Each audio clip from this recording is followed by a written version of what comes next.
Bonjour à tous et bienvenue dans Déclic, le podcast qui tente de décrypter Google Ads et plus généralement l'univers du SIA. Je suis Jérémy Lacoste, consultant SIA depuis 10 ans et j'ai le plaisir d'aborder plusieurs fois par mois une problématique search. Sans langue de bois et toujours avec bienveillance, son mission au cours de chaque épisode est de déconstruire les mythes autour de Google Ads en partageant mes échanges, lectures et retours d'expérience. Pour être sûr de ne manquer aucun épisode, n'hésitez pas à vous abonner sur une plateforme de distribution ou directement à ma newsletter en lien sous le podcast. C'est gratuit et c'est bon pour la rentabilité de vos campagnes.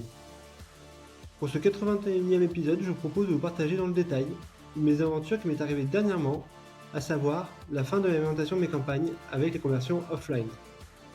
Ce qui a provoqué l'arrêt de diffusion de celle-ci, mais a surtout mis un sacré bazar dans toute la stratégie de sourcing de meilleurs taux. Allez, je compte les points. Premier point, quel crash. Un point de contexte d'abord.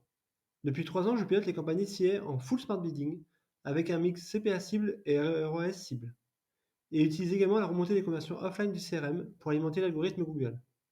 Seulement, cette alimentation s'est cassée brutalement un vendredi.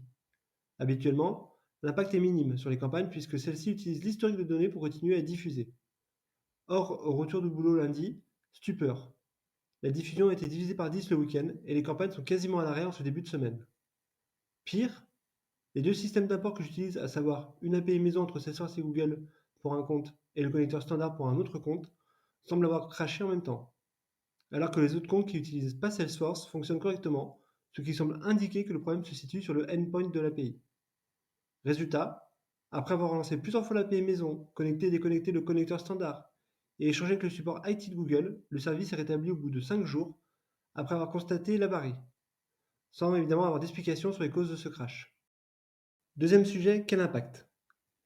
Ce crash a provoqué l'arrêt des campagnes pendant 5 jours et quelques sueurs froides sur nos différentes plateformes, qui sont alimentées au formulaire client. Un comportement inhabituel, puisque comme d'habitude, les mêmes actions correctrices ont été appliquées.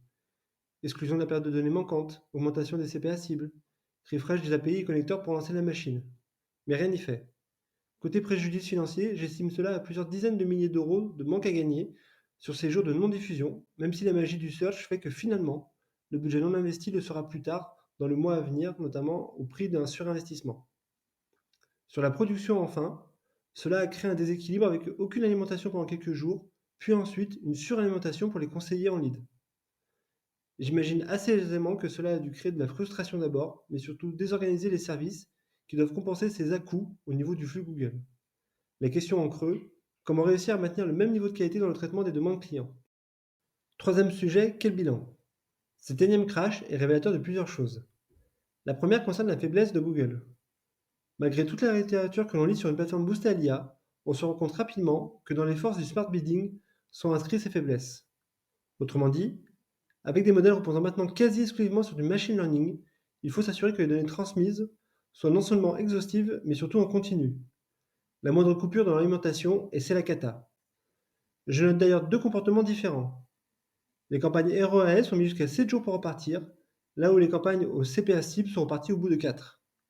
Et que dans l'urgence, la bascule d'une partie des campagnes sur les stratégies d'enchères maximiser les clics et maximiser les conversions en A/B test a été plutôt très bénéfique. Deuxième point, la faiblesse de mon monitoring. À force de travailler avec Google, on en oublierait presque qu'il peut y avoir des cassures. Et me voilà pris donc le doigt dans le pot de confiture avec plusieurs erreurs. Pas de monitoring IT sur les API, pas de stratégie de backup, pas de protocole de relance. Et enfin, troisième faiblesse, celle du mix marketing. Cet énième crash m'a permis une prise de conscience. À date, j'estime que nous sommes trop dépendants d'un seul acteur dans notre sourcing et qu'il suffit finalement que les règles du jeu changent ou qu'il y ait un dysfonctionnement quelconque pour que cela hypothèque à terme la bonne marge de la stratégie de croissance. Une position d'ailleurs qui concerne énormément d'acteurs et qu'il convient de challenger. Quatrième sujet, comment éviter que cela se reproduise? Deux décisions importantes ont découlé de cet épisode. La première, la sécurisation de notre flux. Cela comprend donc la mise en place d'un monitoring fort des API, avec envoi d'alerte en cas d'échec de l'import et la mise en place d'un refresh des conversions plusieurs fois par jour. Les recommandations de Google pour faciliter le redémarrage des campagnes au smart bidding. En parallèle, un travail de backup important est fait sur le tracking web aujourd'hui et demain en server-side pour pouvoir brancher rapidement des actions de conversion en cas de défaillance.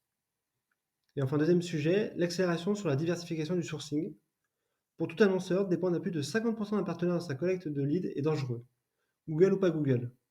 Cet épisode est donc une bonne raison d'accélérer sur des canaux encore sous-exploités, comme le parrainage, l'apporteur d'affaires ou encore l'affiliation.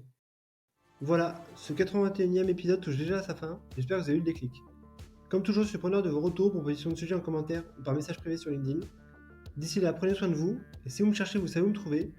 Sur Google bien sûr. Allez, à la prochaine!